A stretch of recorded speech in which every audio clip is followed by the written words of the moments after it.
Sitting in a symmetrical posture, keeping your back very straight, as straight as you can do without being uncomfortable.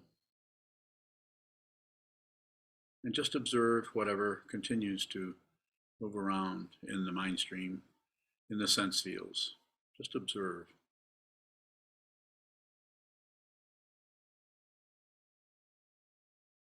Just observe.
Whatever is moving in any of the sense fields, including the mind, just receive.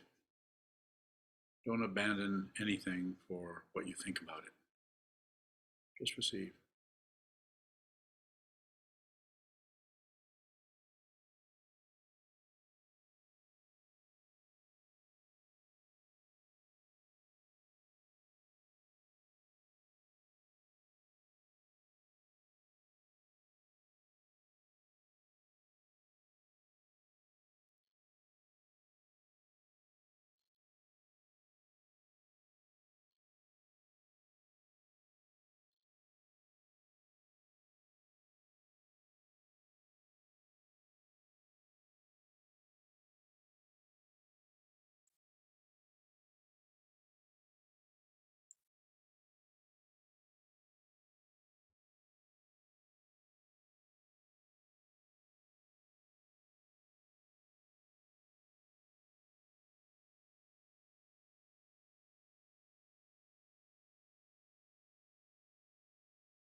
Those of you in the Zendo, please gather here in front of the altar. Those of you on Zoom, please face your computer screen. And thank you.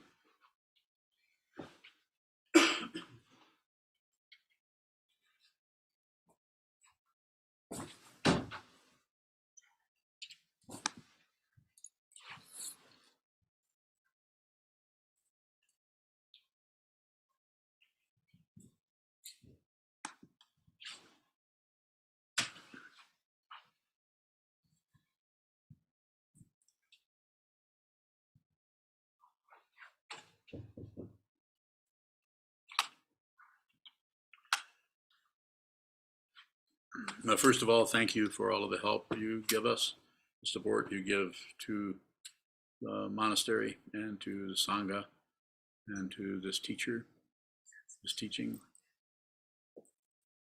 Please continue to help us if you can.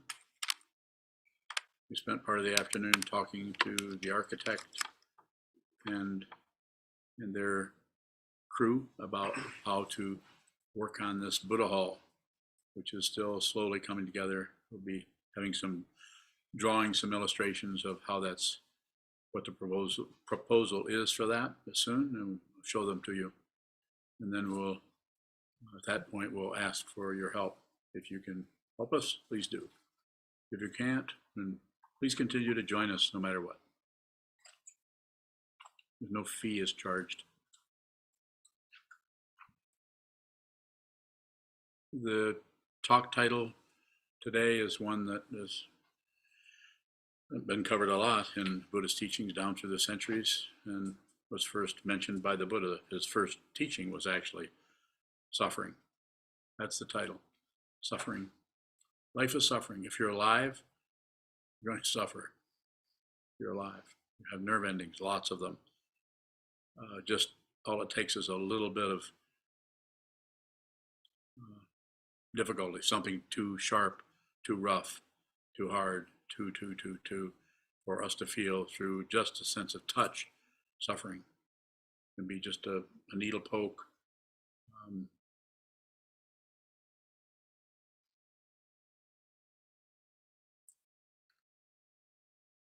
Too much sunshine, too much of a good thing, and on like that. It's very difficult.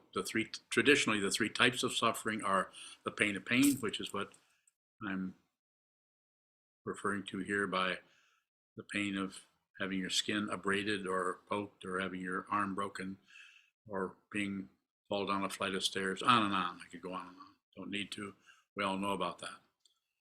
The first two are recognizable, and the next one is the pain of alternation. You're doing pretty well, things are going along just swimmingly, and then you run into something and it changes. So it alternates between having fun and having discomfort or not so much fun. And sometimes the way that this are talked about or taught, where things are going very well, nothing is wrong, but we're worried about something happening next. So we're comfortable.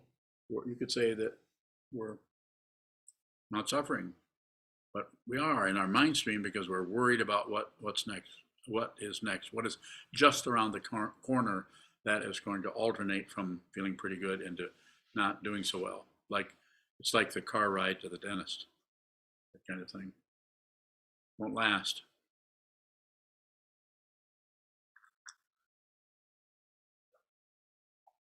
We can go into all of these through questions in a moment. The last one, and these all overlap and underlap and so on. The last one is the pain of the composite, or the pain of conditioned existence, as it is classically talked about. Just the conditionality of everything, intensity of everything, and that you are fundamentally not separate from anyone. So if you're around someone who's suffering, probably going to feel that, unless your style is to jump into one of the three poisons, which may be to ignore their pain because you're concerned about your own pleasure, keeping your own motorboat going, and people are drowning, but you don't really have time to help them. justify it by all kinds of rationales.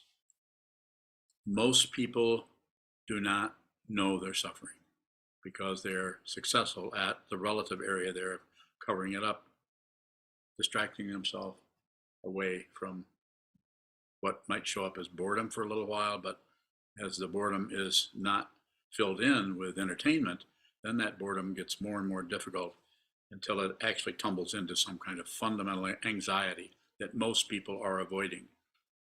We're on the spiritual path, true spiritual path, which is to see the nature of what this is, simply put.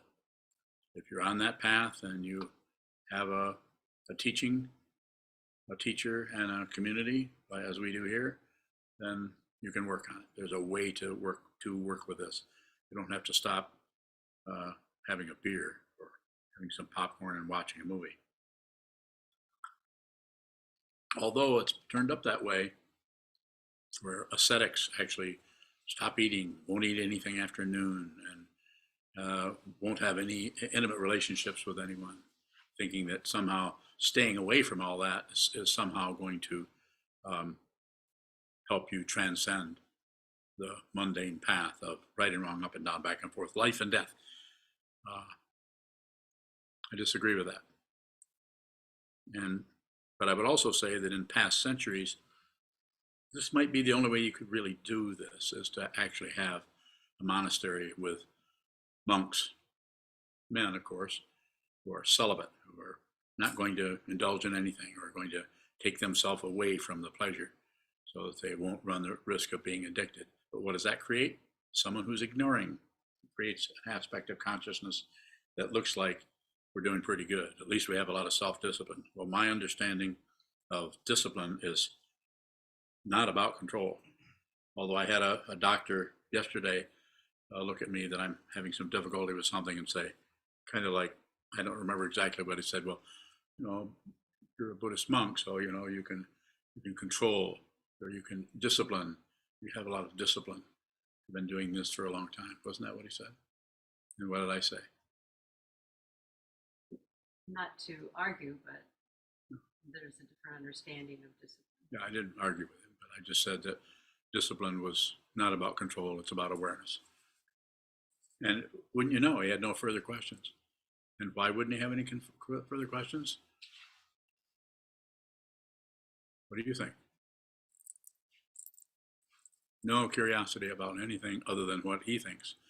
That doesn't make him bad or ill or wrong. It just means that that's the way society runs.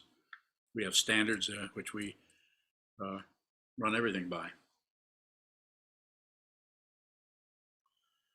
So coming back to suffering, how do we work with that? We work with that by being aware. And how do we become aware? Back to the old teaching of train your mind to see clearly what is in front of you, what is in front of any of the sense fields, including the mind. Not what you think about what it is, not what it might be, not your analysis of it, but what it actually is. This takes a long time. It cannot be done in 3 months, 3 years. Maybe you can't do it in 3 decades. Excuse me, but you should do it anyway. Just practice anyway.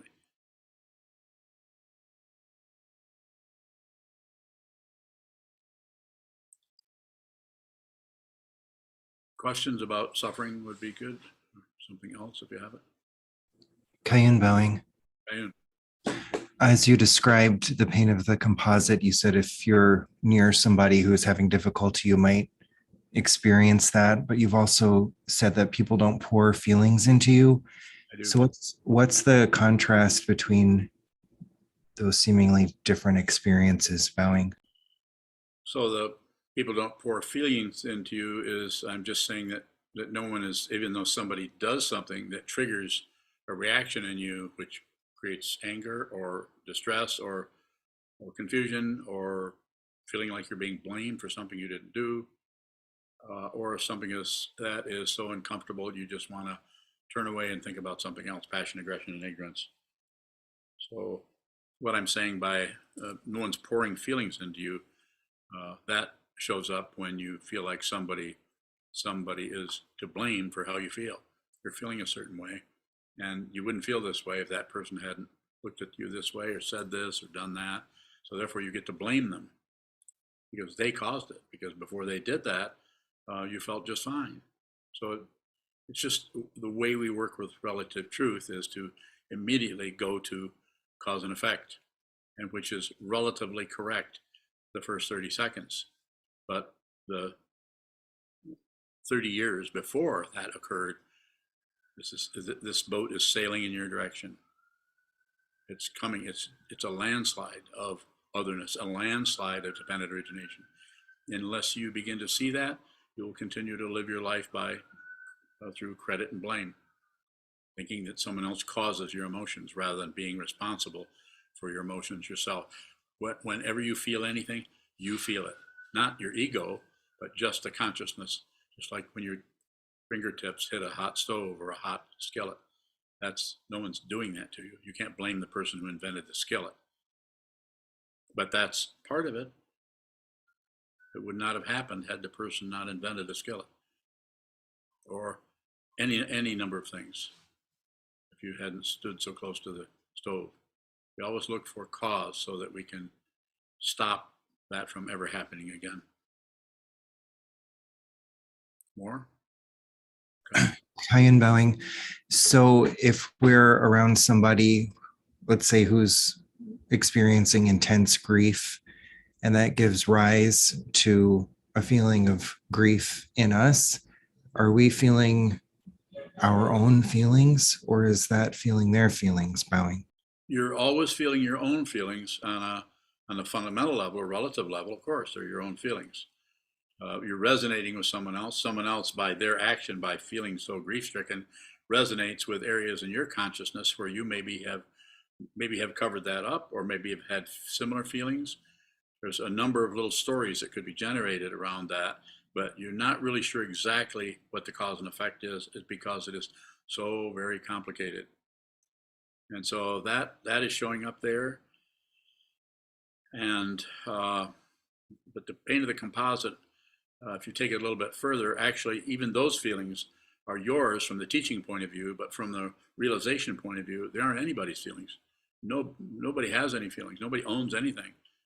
If you begin to realize this, your own veneer of me, and my stuff, your own outer shell of me, and how I feel, and how I'm doing, and how I deserve this and don't deserve that, that starts to come apart. And you begin to be, from the point of view of an ego, you begin to be lost. I don't know how else to say it other than that. You don't really have a reference point. At the same time, you could be in extreme discomfort. Sometimes when this starts to show up in a person, if they don't have a spiritual path, if that shows up here, I'll probably send you into retreat. Not that I won't be sympathetic to you, but I'm not going to let you off the hook of your own karma. But if you're out in another area of society, you maybe have to talk to a therapist or a psychiatrist or any number of situations. And is that wrong? No, it's just dealing with it in a relative way rather than in the way of a spiritual understanding. Go ahead. Divine. So when that teacher on the balcony overlooking, I think it was Hong Kong, was overcome with suffering. Yes. The pain of suffering. Was it his own suffering, or was that the suffering that he was witnessing? Not separate. You can't locate a self. Consciousness always finds its own form, and in that situation, it was just His Holiness the Karmapa, his own suffering, his own discomfort, and the discomfort of the city of Hong Kong, which he was looking out over that apparently at night, and was overcome by that. I wasn't there, so I don't know the story that showed up there, but that's how I heard about it quite a long time ago. Go ahead. Divine. So then, in Kayun's example of being next to somebody who is grief-stricken, Yes. and that grief wells up in us, is that the same thing? Is it? Yes. There's no. You might feel I'm feeling this, or I feel sympathy for them, or I feel compassion for them. You might analyze it. You might determine, and that can have some relative uh, accuracy to it. But like I just said in the Shikantaza instruction, whatever shows up is just receive it. And if you leave it for what caused it, who did it, or anything like that, this is how you get in the way of your mind training, by objecting to, agreeing with, or ignoring the three poisons. Don't do anything, just receive it. Let it wipe you out. You have to, the Bodhisattva, the one who is on the path of the Mahayana, has to receive everything. It's like you have to be, it's a heroic path where there's no hero. No one's getting credit for anything. No one's keeping score. No one is testing you. You might say everything is testing you, because everything is for and against, passion, aggression, or ignorance, all over the place, relatively. But you've actually begun to see deeply into consciousness, and not necessarily lead with your thinking process. So you're actually seeing what is happening, and it is suffering. More? Chisho. Chisho, is there an opposite of suffering, like life and death, up and down? Is there an opposite of suffering? Bye. Yes, the relative opposite would be a pleasure. Nerve endings that are abraded are suffering, and nerve endings that are tickled or something like that is pleasurable. A very foul tasting food would be displeasurable, but really good kimchi. I mean, you may not like kimchi, but that's my recent experience of something that really tasted good. Is pleasurable. It's pleasurable. So those are there, but the kind of suffering and the understanding of suffering goes even deeper than just the relative part. It begins to go way deep into the consciousness of being. This is where it starts to approach that area of the consciousness that thinks there is someone who is suffering. The suffering is the suffering. The pleasure is the pleasure. It's when there's someone who's having pleasure, or there's someone who is suffering. This is what needs to be seen. This is why the first noble truth of the Buddha is life is suffering. And why I'm not saying he didn't say this also, but why I say it's not part-time. It's suffering all the time.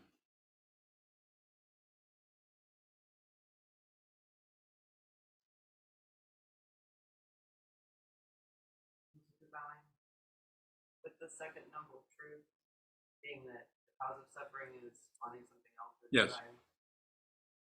With Kayun's example, if you're wanting somebody else not to be suffering, are you adding to suffering?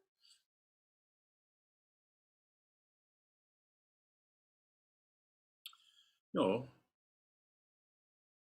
not at all. Demanding things could get you into some, some difficulty, some rock fights. Every time we demand something, we're ignoring the causation that is behind any given thing that arises, whether it's suffering or pleasure. No demand, just receive. Whatever this is, receive it, and see deeply what it is yourself. Go ahead. So is it some types of wanting something else that cause suffering, but not others? Say more. Wanting somebody else not to suffer isn't necessarily adding to suffering. What types of, why some wanting something else, but not other types of wanting something else causing suffering? I don't know. Might have to talk to a philosopher about that.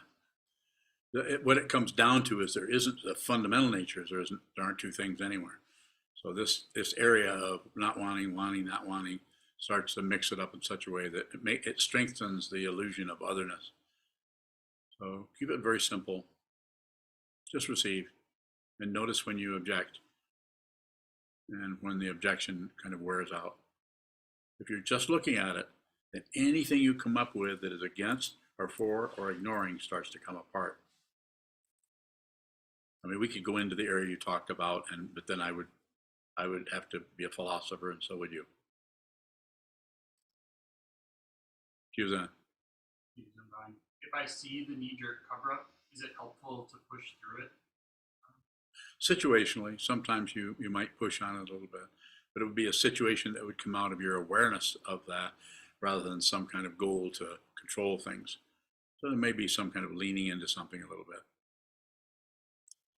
Important, very important, as you've heard me say many times, it's very important to respect the confusion in your own mind stream and in anyone else that comes in front of you or interacts with you. Just to be respectful of people's confusion, not jump right into how they're wrong or they need to be corrected, or how you're wrong or need to be corrected.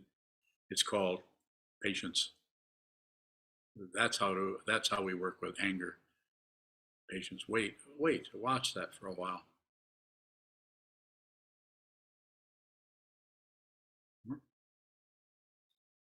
It seems like sometimes that waiting or looking at it can show up externally as ignorance. Yes. How can I look at it and still function? Just persist. Nothing lasts, but it appears to stabilize or fixate in some ways. Just continue. Return to that which seems to be solid and impenetrable. Just return to it.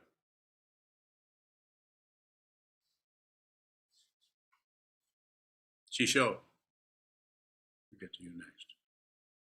Kishwang, so you said the opposite of nerve endings pain is when there is no pain. Similarly, the pain of alteration. Is there an opposite for the pain of composite? Bhavi? Yes, samsara. Thinking that there's individual pain over here. The pain of the composite is just suffering. It's just the pain of conditioned existence. It doesn't make any difference if there's someone present or not. Consciousness always finds its own form, and it may find embodiment, it may not. But consciousness is there's anything that arises is received by consciousness, whether there's a living being there or not. Let's go further if you have it. Shivang, what's that relationship between consciousness finding its own form and the pain of composite? Bhavi?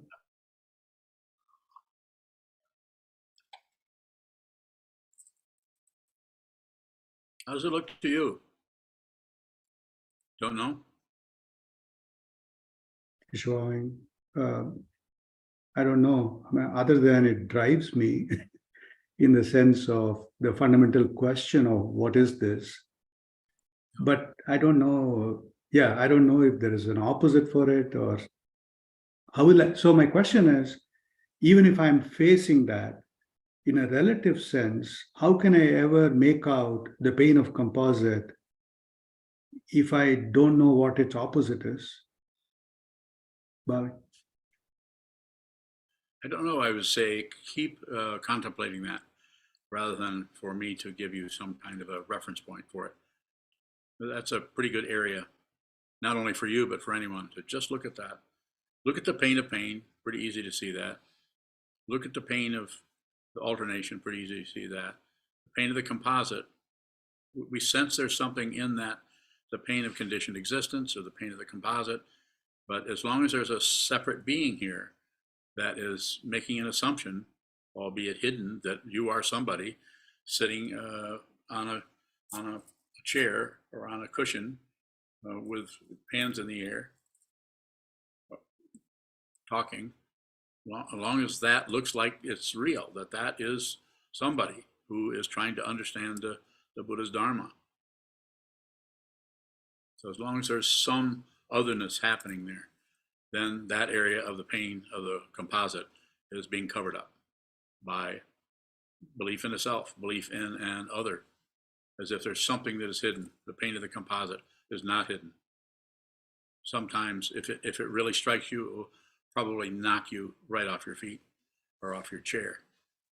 Does that mean you would fall down? Maybe not. Maybe not. Maybe there'd be no movement of the body at all. Maybe it would just happen in consciousness only. We'll keep going. We'll all keep going. I will help you. I will encourage you. If I can't do anything else, I will at least encourage you. Beyond. What is suffering to consciousness only?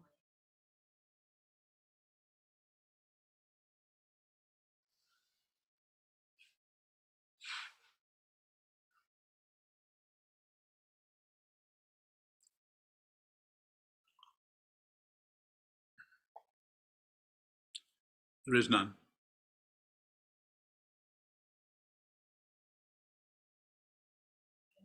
And what does it take to differentiate pleasure and pain?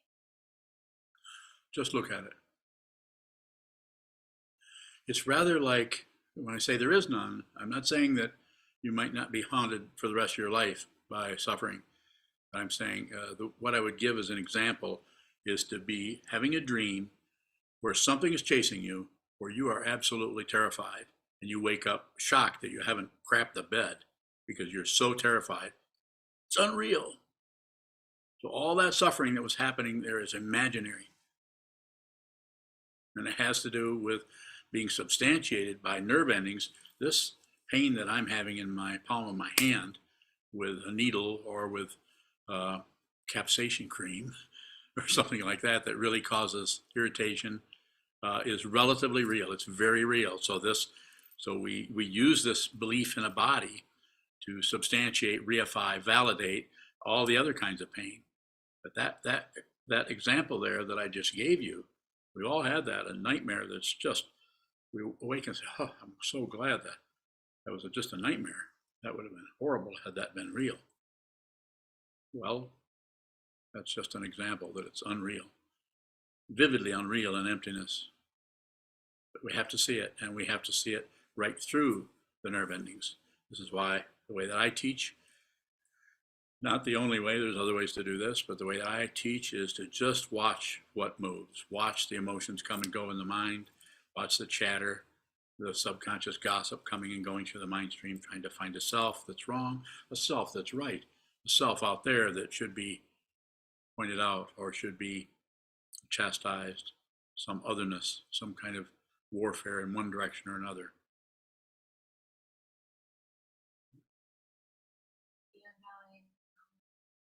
Out identity or fallen apart identity, can the senses, just the raw senses, differentiate?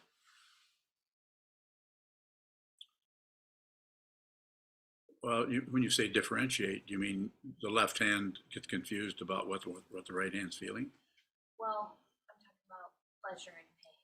Okay. And just like the raw wisdom of the senses, are they capable of differentiating? There may be some differentiation that just happens situationally that is aligned with the very karma that brought you into this world in the first place. But causes you to look a certain way, have a certain skin color, have a certain sexual orientation, or actual sexuality or orientation, which is it's confusing after a while because there's so many things arising and falling away that are pushing and pulling and quite often are motivated by what? Open fear. Hope for something better, fear of something worse. But Fear and bowing is, I'm thinking of karma as you just made Yes. that description. Is karma where we have lost control over? you can't get control. It's an illusion that somehow you can control things because I can move this from over here to over there, so I can control that. So I have some control, and that just being able to do those kinds of things feeds into the mind stream, thinking we should be able to control our minds, and people have been trying to do that for a long time, using different forms. One of the ways to understand what the mind is and what the nature of control is to hold very still, control, and to watch what continues to be out of control. The mind stream going here, going there, thinking this, fabricating this, disbelieving, believing, sorting out, accusing, analyzing, on and on. Logic, using logic. Logic is a great sledgehammer to intuition or to even to awakening. Go ahead.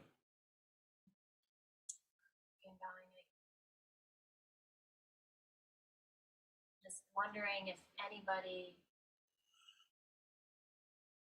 can ever know if something is being received or not. That kind of knowledge is not because it doesn't show up as an item. So you can't really know in that area, because that which knows will come to, which is an imaginary self, will come to a conclusion about it. I can't do this, or I can do this. And this is quite often where we get tripped up, and the ego mind scolds us and tells us, well, we need to do something else. This is not working because we're looking for some kind of a goal. I've had in the 15, 20 years that I've been functioning as a teacher, I've had people come and study with me for a fairly long period of time and just go another way rather than continue no matter what, because they can judge, they can evaluate, they can analyze. And wrong? No, they probably did the best they could. More? I have one more. Ian Valley, what is the watcher's relationship to suffering? So there's several ways of talking about that. Traditionally, there's a watcher. There's just a basic watcher that's watching the thoughts when you're sitting. I assume you're talking about meditation practice. Yeah. And then there's eventually becomes a watcher of a watcher. So you begin to step back even farther and watch some aspect of consciousness is doing some observing. And then there seems to be another aspect of consciousness, and it becomes very mirror-like. So the downside of it is it feels more confusing, but the upside of it is the whole idea of duality is beginning to come apart in the form of mirror images. And what I say, keep going. It gets worse and it gets better. It gets worse because it can get very, very challenging. I'm not kidding you. I wouldn't give you too much positivity here. It's not easy. It's very, very hard. And quite often people get in so far and then find a way to get out and stabilize the rest of their life by doing some kind of stability meditation, which the way I see it, having been around for a while, prevents you from seeing your true nature and gives you a really strong meditative mind that is still has a very healthy ego from the point of view of not having too many problems with things. Follow me? It can be really hard. Chisho. Vishwavin, does the watcher watch suffering? Bye. The way I'm using that, maybe to respond to what you're asking, but the way I'm using that is the watcher seems to be watching the consciousness that seems to be watching. Seems to be an observer of an observer kind of thing, and that may last for a while. It may fade away. It's just a way of talking about it that seems to show up for people who have meditated a great deal.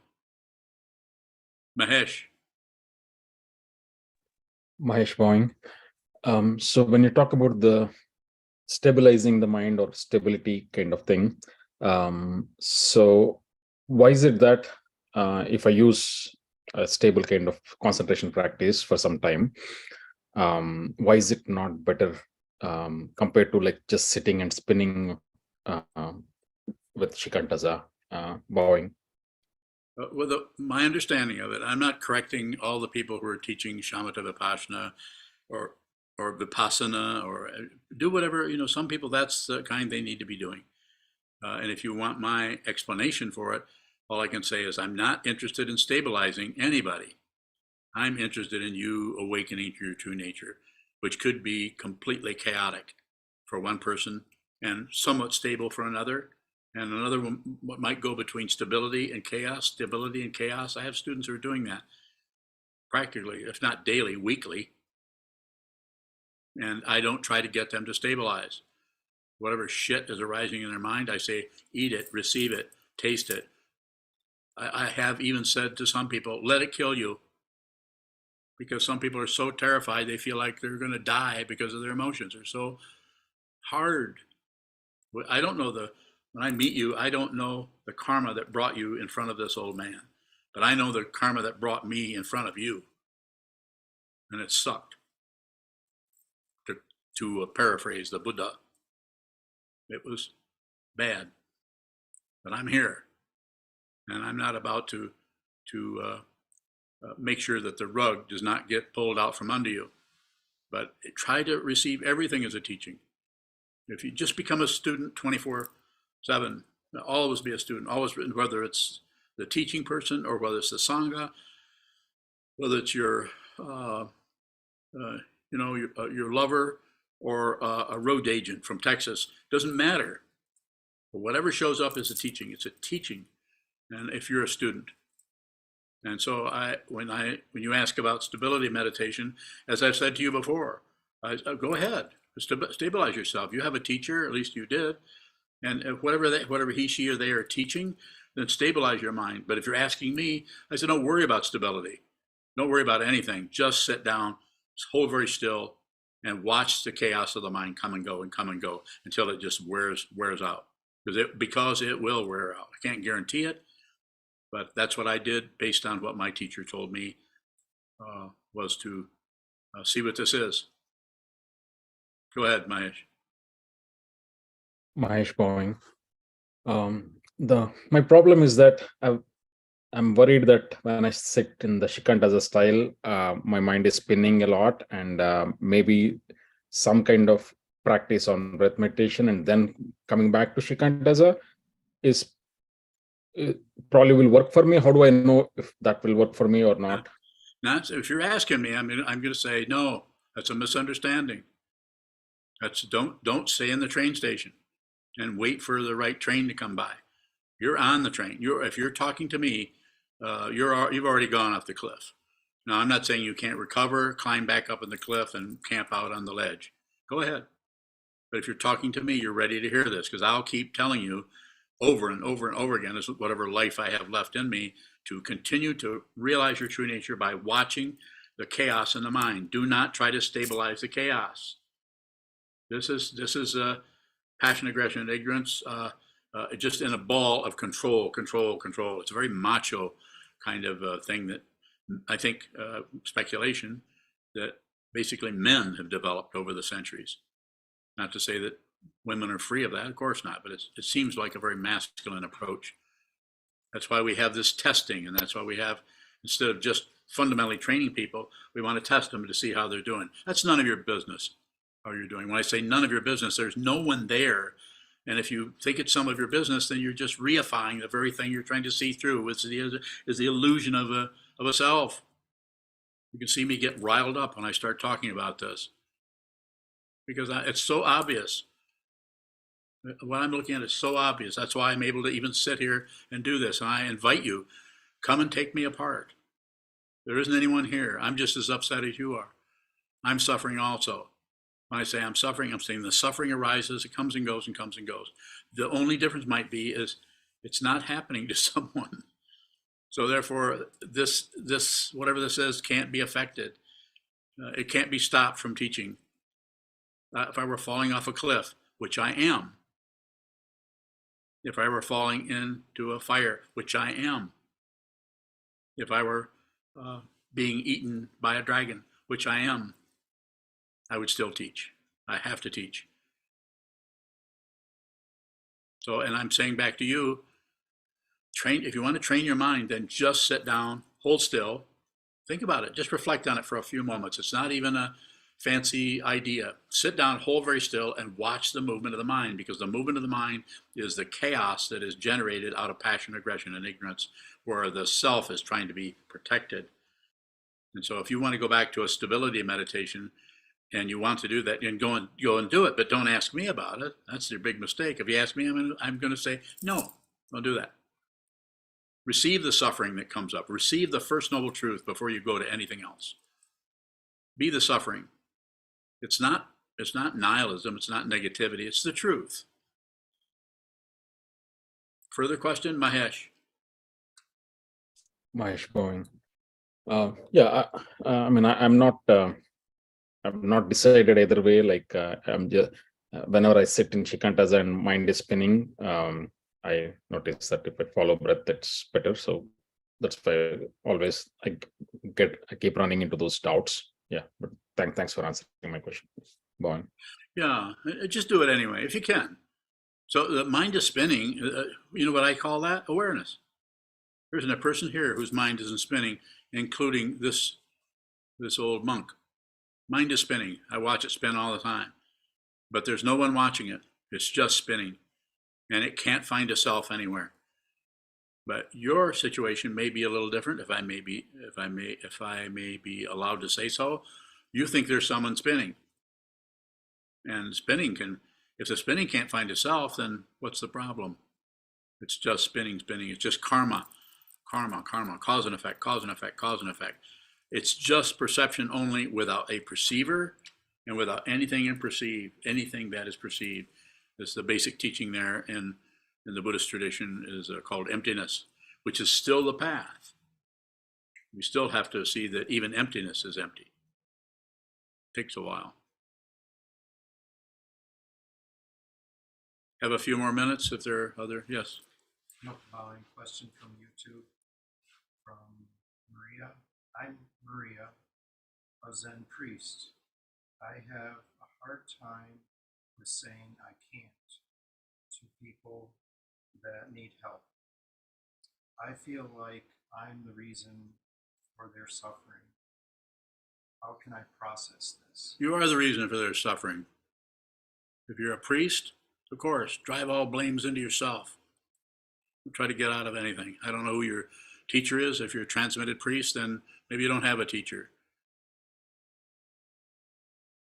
That's not to you. I know I'm looking at you, but I'm actually looking at, is it a her, Maria? Maria, yes. That's I have to be that direct with you. You caught me at a point where I'm not going to soft pedal anything. Be genuine. Be genuine. You are, when I say you are to blame, of course you're not to blame. There is no one to blame, but that's how it's going to feel if you're on the path. If you have not realized the truth of who you actually are, then it's going to feel like you're going to have to eat all this suffering. Eat it. Receive it. Be genuine. Be fearless by looking right at the fear of whatever it is, desolation or disappointment. You can do it. If you have a teacher, which sounds like you might, go ask her or him. Go talk to them about that. Might get a different answer, but might be more helpful to you than the one I just gave you. Yes. Divine, you witness our suffering all Yes. the time. Yes. Where does that suffering go? Witnessing it doesn't seem to do much of anything. Do you receive our suffering? I don't know, do I? Anybody gotten rid of any suffering by hanging out with me? I get a lot of people laughing, and only Sanho is shaking his head yes. So, what do you want to know? Let's get it right down to the proverbial brass tacks. Divine, that Zen priest's question just made me wonder. You say that you receive us, you meet us exactly where we are at. So I'm wondering how our suffering affects you. It hurts. Her suffering hurts. That was very well communicated. I got it. And so that otherwise I could not respond to her that way. She was not soft pedaling anything. She's saying, people want my help, I can't help them. She's a priest. Of course she can't help them. There isn't anyone. That's why she can receive it. That's why. When I say, if you want to apply, that's why. There isn't anyone there. But I would have to beat her probably to see. But it looks like maybe there isn't anyone there. Maybe she's realized her true nature, just hasn't had anyone say, that's it.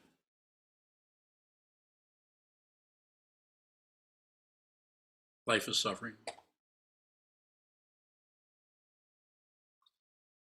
Jishin. Jishin bowing. Is everything which is moving a part of chaos? Bowing.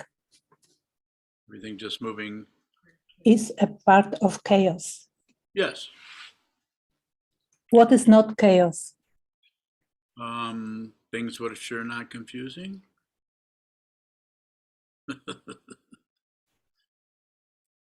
Chaos and order are not separate. Even Trungpa Rinpoche talked about orderly chaos.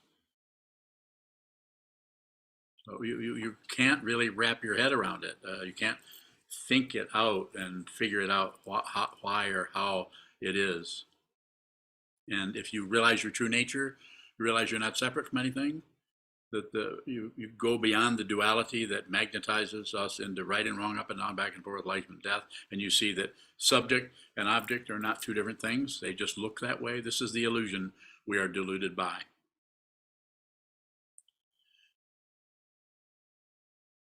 The way I talk about it quite often is watch your thoughts, but don't believe them. Feel your feelings, but don't necessarily add on, because you're feeling this, it must be true. Jishin Bowing, what is that orderly chaos? Yes. Bowing, what is it? It's just, Trungpa Rinpoche talks about orderly chaos. I think there's a whole book on that, isn't there? Called Orderly Chaos. Yes? No? Yes? Nobody knows? Yeah, Kayun knows. I think he wrote that book, right? No? So, Kayun, have you read that? Kayun Bowing, I've read parts of it. It's about the mandala. Bowing. Mandala. Yeah. So the mandala principle is just, as you know, a mandala is a circle and it has gates and it has different formations, and it's quite often used as a meditation device to help us see that which looks chaotic is actually quite orderly. But you have to look at the chaos. You have to look. You can't think up stuff. You can't analyze it. You can't pick this apart and put this in there and say, oh, this, well, if this were over here, it would be more orderly. No, it's the chaos that's orderly. But you have to see that. And if there's a strong self here and a strong other over there, the chaos will continue to be chaotic. But if you see that what you're looking at, you're not separate from, then that is the order. In the midst of the chaos, you could say it that way. There's nothing to correct. This is the Dzogchen masters, the Mahamudra masters, and some Zen teachers from ancient times pointed at the very nature of this as being just this. It's perfect as it is. There's nothing to fix or correct. That doesn't mean that the misunderstanding or the dismemberment of things that are already connected together, or the taking apart or deconstructing is a modern way of talking about that, doesn't mean that isn't functioning in a way that seems very, very out of step and imbalanced and crazy. It may seem that way, but the reality, you actually need to see the reality with consciousness only, not with thoughts and ideas and concepts and logic, reason, and so on, coming to conclusions about it. Thank you. Thank you. Kayun, is there anything out of that that stuck in your memory from that book? Kayun Bowing, not off the top of my head, but something did a kind of a current event disturbed me. There was that story of the woman in California, the shop owner that was hanging the gay pride flag outside of her store and was shot by a young man. And obviously I felt horrible for this poor woman, but I found myself actually totally overwhelmed thinking about this poor crazy kid who did murder. And I just sort of got turned back on myself, feeling like I was upset about the wrong death. But I just wonder what's going on there. Well, I understand what you're saying. It's sometimes if we the example I sometimes choose or ask people, if there was a crime, there was a murderer and a victim, and you had to be one of those people, which one would you be? And quite often it 50-50. People don't want to be a murderer, so they'd rather be a victim. Some people don't want to be a victim, so they'd rather be a murderer. Some people actually say, I don't want a person to have to be a murderer, so I'll be the murderer. I mean, you can take that so many different directions based on the thinking process that is entangled in right and wrong, up and down, back and forth, correcting and right and wrong, and so on. So there's lots of ways of looking at that. But the murderer is not separate from the victim. You can't have a murderer unless there's a victim, simply put, which you might say, duh, of course that's true. But yes, that's a heartbreaking story, just what we hear about it on the news of the woman. I think the way I heard it is that she would hang the gay pride flag, and then someone would tear that one down, and she'd put it back up. And if they took it away, she'd put up a bigger one and then so that probably was triggering someone's level of insecurity in some way, which could have been reinforced by who knows how many different ways that he had been treated in his life from the time he was born, or in past lives. I'm not here to promote belief in past lives. I say don't believe in anything. But something is happening before you got here that is also showing up in your mind stream. If you've not experienced that yet, then return to the wall, because it's all there. The whole scenario of all of your past lives are there. Not the memory of being a knight or something in the 13th century, but just to see that what arises in the mind stream wasn't really created right here in this, however old you are, 34 years. It has a deep, deep resonance that goes way back, that is not separate from anything, is not separate from humanity. I'm not trying to wax poetic here, but I'm saying who you are, your consciousness is not limited to this mind-body complex that arose whenever your birth date was. It was way beyond that. This is what is meant when they say the Buddha remembered his past lives, not that he had time and date and astrological chart for it. Jishin bowing. Jishin. Is it a mandala in every situation if it is sin? Bowing. Again, please. I'm not following. Is there a mandala in every situation if it is sin? Bowing. Well, I think that's a good question. I would say yes. There's an order to everything. Even if in the midst of the order there are parts of it that seem very sticky or smelly, it's just relative truth arising out of the fog, darkness and light areas and dark areas.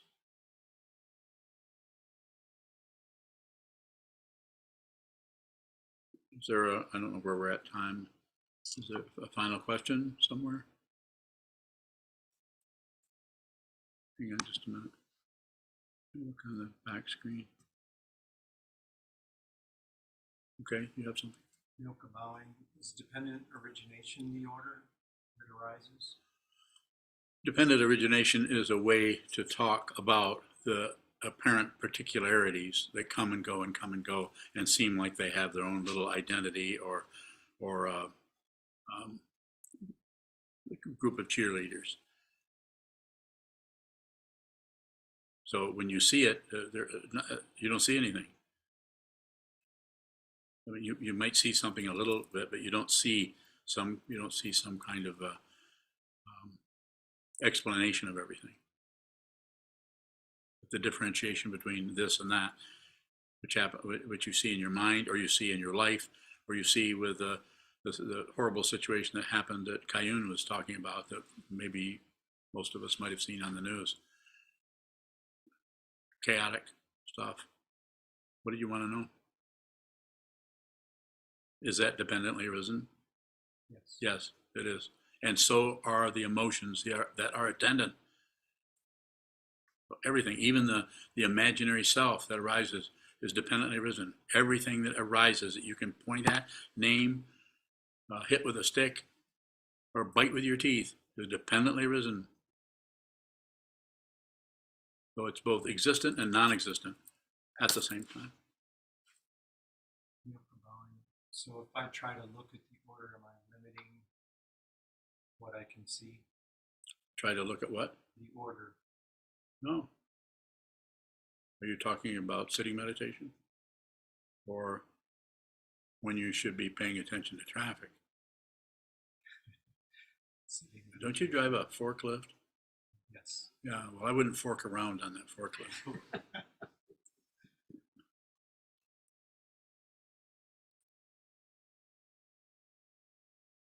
Is that what you mean by I'm trying to figure out? I wouldn't do too much of that. Sit, get to the wall, get to the book study. The book study is centuries and centuries of people studying the Dharma and are able to write about it, express it, and it's very valuable for us to read what Dogen in the 13th century. It's very valuable for us to read and study what Vasubandhu or Nagarjuna or the Buddha or all the other teachers that in between those. Is very helpful for us to study those and discuss them. Don't have to figure anything out. More? Okay. I guess we can, what will we do next? You have an interview. Huh? Stand to dedicate the marriage. No, okay. Thanks. Thanks for the help. Do I have an interview? Okay.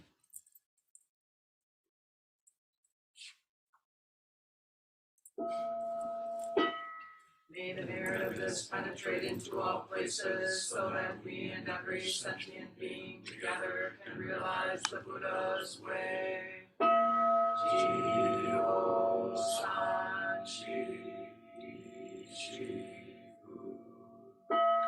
Ji-song gu sa mu ku sa.